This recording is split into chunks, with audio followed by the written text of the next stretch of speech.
The Khara-Hora shaft is nothing like your average cave. Located within the rugged North Caucasus, this vertical chasm plunges deep into the earth, its walls crafted from massive stone blocks, fitted together with an almost supernatural precision. But who built this subterranean marvel, and what secrets does it hold? Could this be the gateway to a lost civilization, a relic of a time when technology far surpassed our own? The discovery of this prehistoric underground megastructure found in Russia invites us to question the limits of ancient engineering, unearthing the Khara-Hora.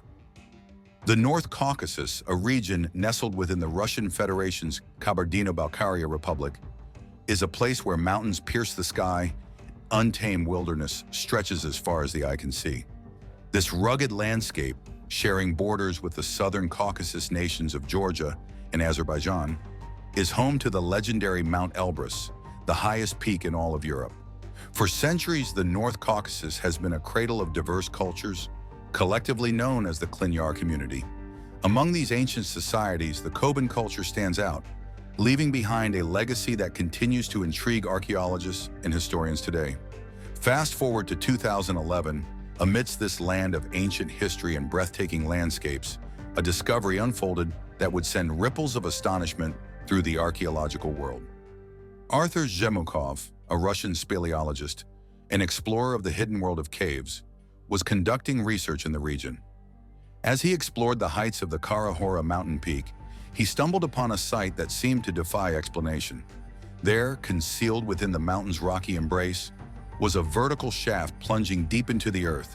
Its entrance, formed by two parallel stone slabs, fitted with astonishing precision, hinted at something extraordinary lying below.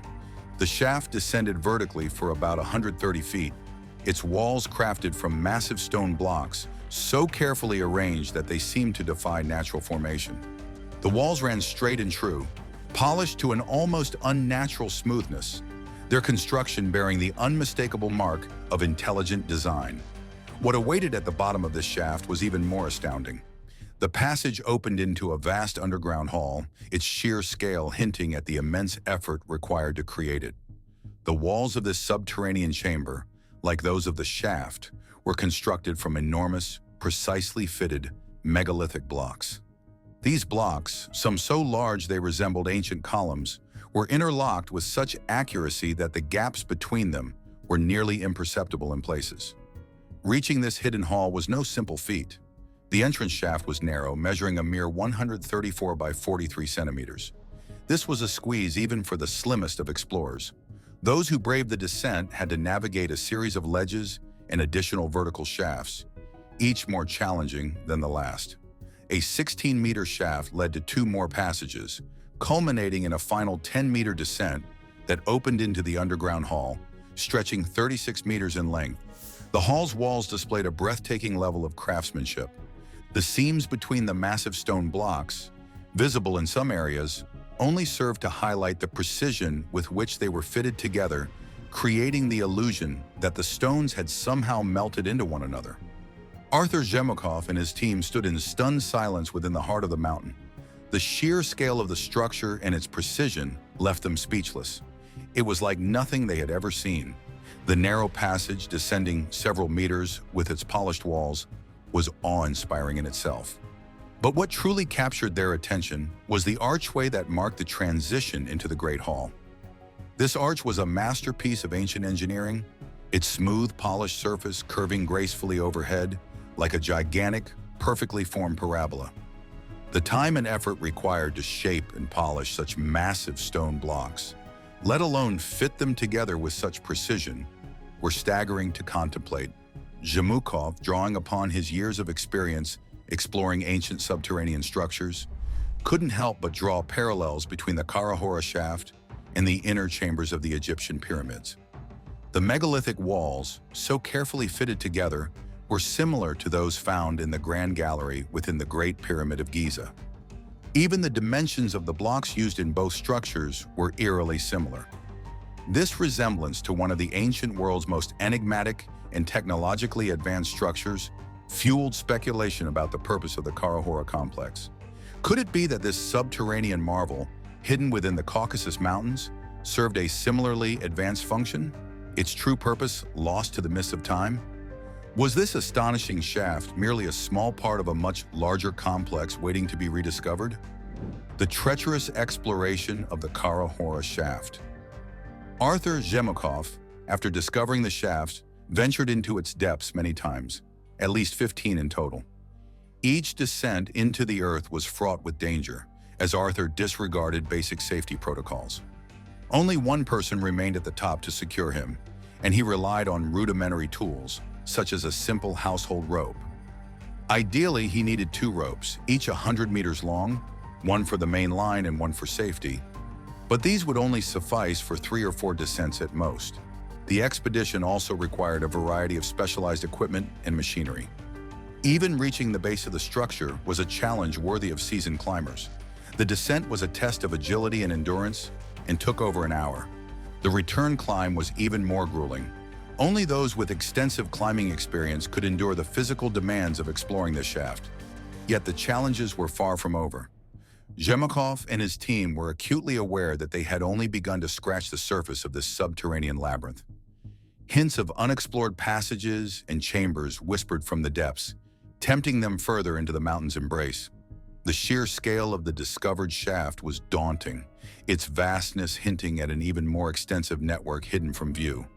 The sensation of fresh air, flowing not from the shaft entrance above, but seeming to emanate from the very walls of the chamber, fueled their belief that the structure extended far deeper into the earth. Undeterred, the team pushed onward, venturing 100 meters deeper into the unknown. Their progress, however, was abruptly halted by a network of narrow passages which were blocked by rockfalls, impassable barriers erected by the relentless hand of time. Despite the limitations, the photographs that Zhemokov took during these perilous expeditions spoke volumes.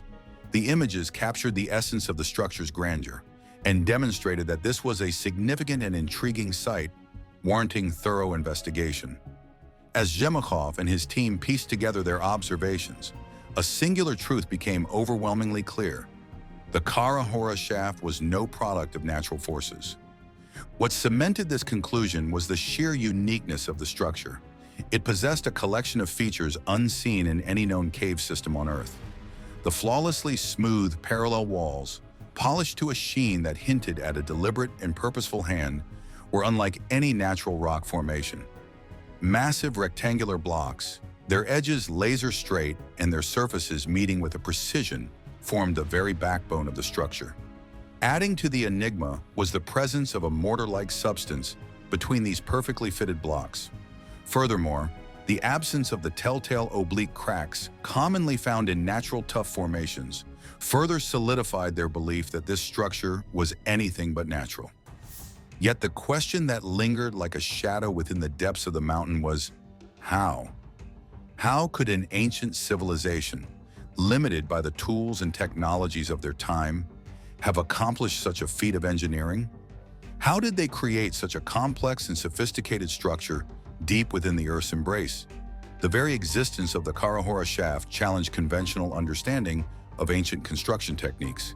It hinted at a lost technology, a mastery of stonework and engineering that seemed to belong more to the realm of myth. Theories and mysteries surrounding the Khara-Hora shaft. The discovery of the Khara-Hora shaft ignited a firestorm of speculation. Theories about its purpose spread like wildfire, ranging from the mundane to the utterly fantastical. Some proposed it served as a vast, ancient storehouse, while others, captivated by the sheer improbability of its construction, whispered of extraterrestrial involvement. Initial investigations, however, yielded no easy answers. No traces of human habitation, no artifacts, no tools, no skeletal remains were found within the shaft's depths. However, this absence of evidence did little to dampen the curiosity of researchers.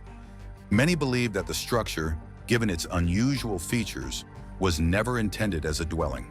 Its purpose, they argued, lay elsewhere, in a realm beyond conventional understanding.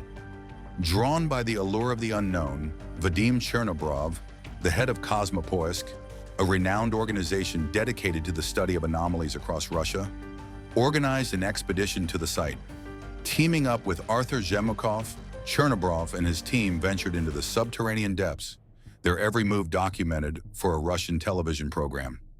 Chernobrov mapped the explored sections of the shaft, his detailed drawings capturing the precise measurements and scale of the structure served only to deepen the mystery. The Khara-Hora shaft, when compared to known cave systems around the world, stood apart as an anomaly. Even a three-dimensional model of the shaft, juxtaposed against the imposing silhouette of a Soviet-era space rocket, highlighted its artificial nature. The question of the shaft's true depth, of what might lie hidden further below the surface, added another layer of intrigue. But the most pressing question remained unanswered. What was its purpose? Chernobrov, drawing upon his extensive experience with unexplained phenomena, proposed that the structure served a higher function. He argued that the narrow passages, some barely wide enough to accommodate a child, and the numerous, impossibly small holes that pockmarked the walls were never intended for human passage. These tiny cavities, he observed, extended deep into the rock, their depths unilluminated even by the powerful beams of their flashlights. He drew parallels to the mysterious cavities found within the pyramids of Egypt, spaces seemingly unsuited for human occupation, yet hinting at a sophisticated understanding of unknown technologies. Chernobrov's comparison to the enigmatic shafts found within the Egyptian pyramids was not merely a casual observation. The ancient Egyptians, renowned for their architectural prowess, also constructed elaborate subterranean structures, their purpose shrouded in mystery. These shafts, plunging deep into the earth, often terminated in chambers that had no obvious function. Like their counterparts in the Khara-Hora shaft, these spaces lacked any practical means of human access. No stairs, no ladders, no handholds.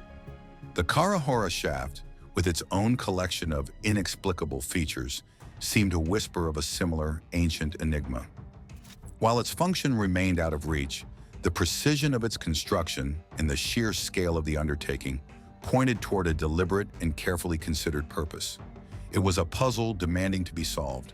Vadim Chernobrov could only offer educated guesses. He proposed that the shaft might have served as a subterranean facility, perhaps a site for the cultivation of specialized plants, a hidden component of an ancient industrial complex, or even a resonator designed to harness unknown energies. He entertained the possibility that it was a sophisticated device for monitoring seismic activity, or perhaps even a generator capable of tapping into the Earth's natural energy currents. Other researchers, intrigued by the site's unusual features, offered alternative explanations. Some speculated that the Khara-Hora shaft was once part of a much larger structure, perhaps the subterranean foundation of a colossal pyramid that once graced the mountain summit, long since vanished beneath the relentless march of time.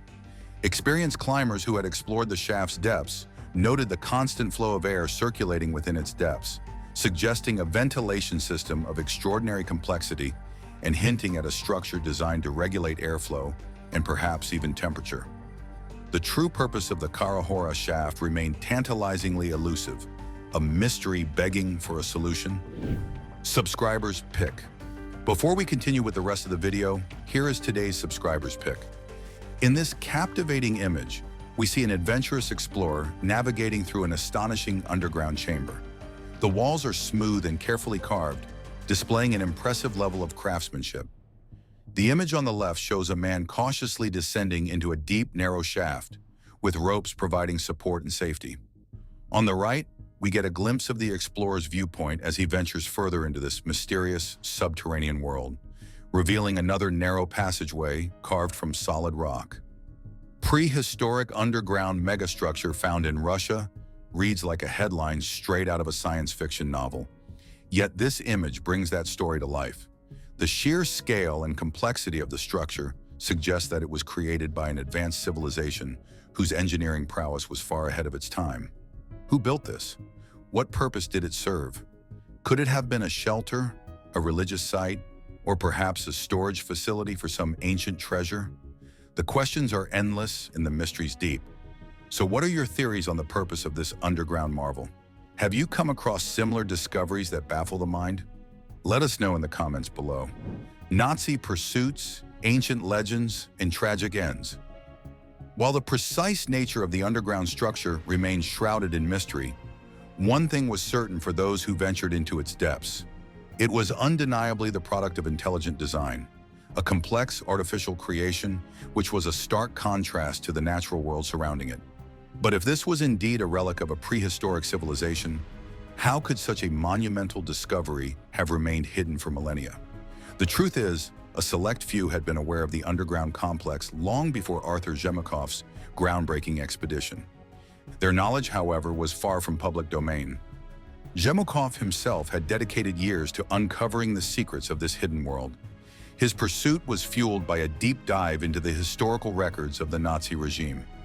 Adolf Hitler and his inner circle were fervent believers in the occult, a worldview that aligned perfectly with the esoteric doctrines of the Thule Society. This group was obsessed with the idea of a primordial Aryan race, a superior people whose origins and glory they sought to resurrect. Hitler, intoxicated by this ideology, was convinced that the Aryans had once dominated India, only to degenerate through interbreeding with the local populace. His contempt for India and its people was profound, a sentiment he expressed with venomous regularity in his speeches and writings. This twisted belief system was linked to another myth, the lost city of Atlantis.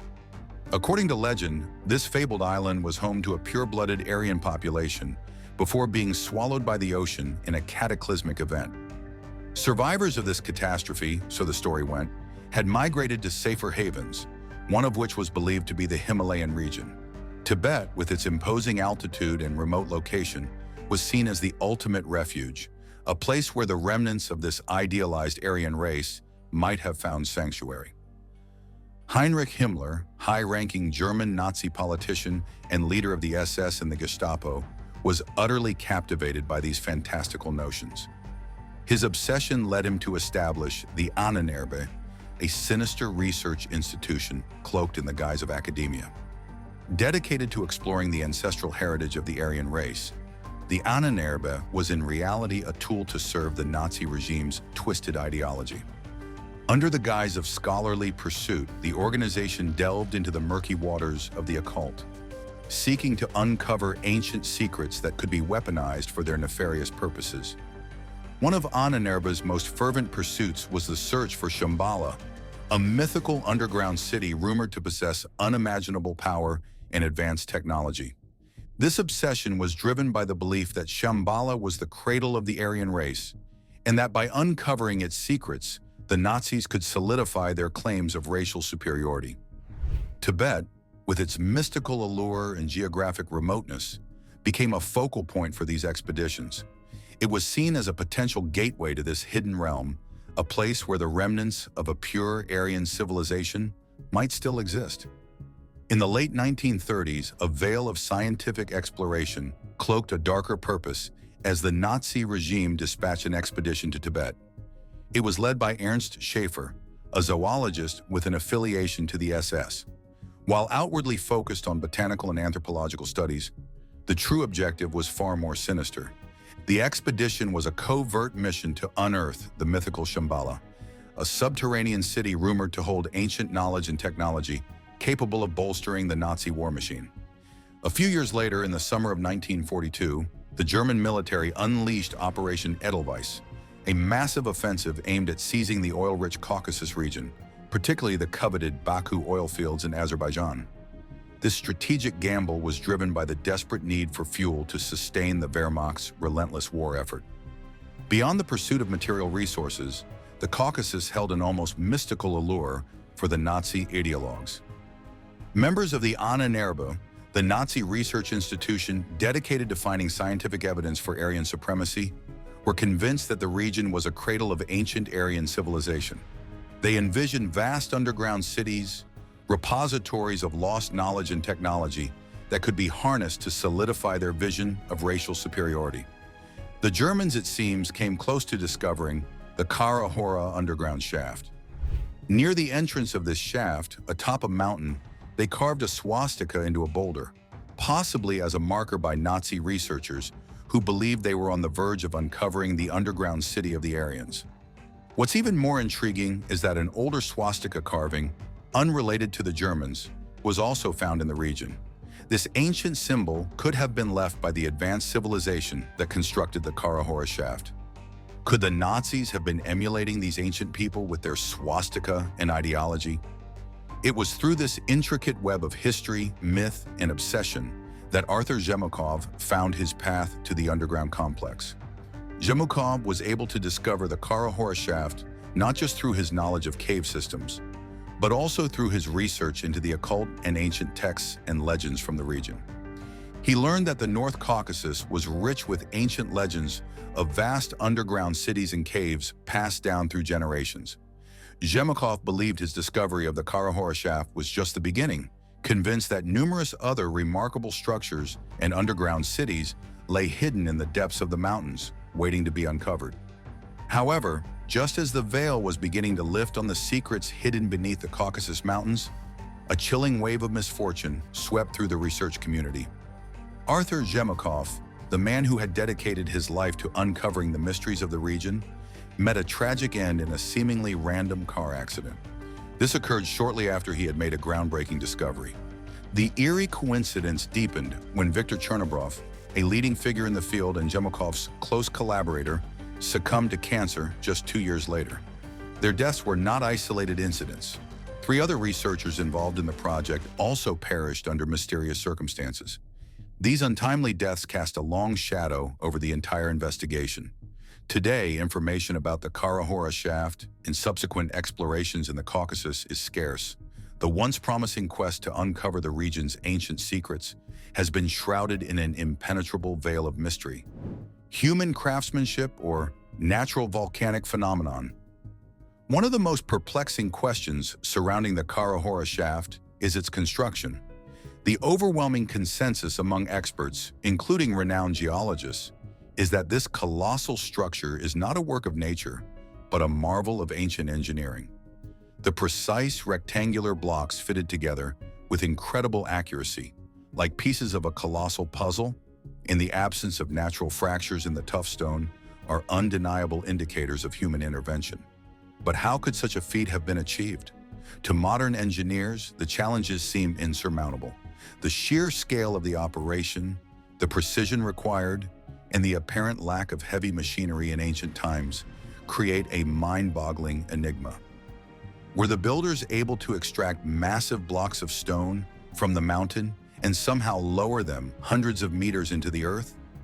Or is it possible that the stones were shaped in place, perhaps using techniques and tools beyond our current comprehension?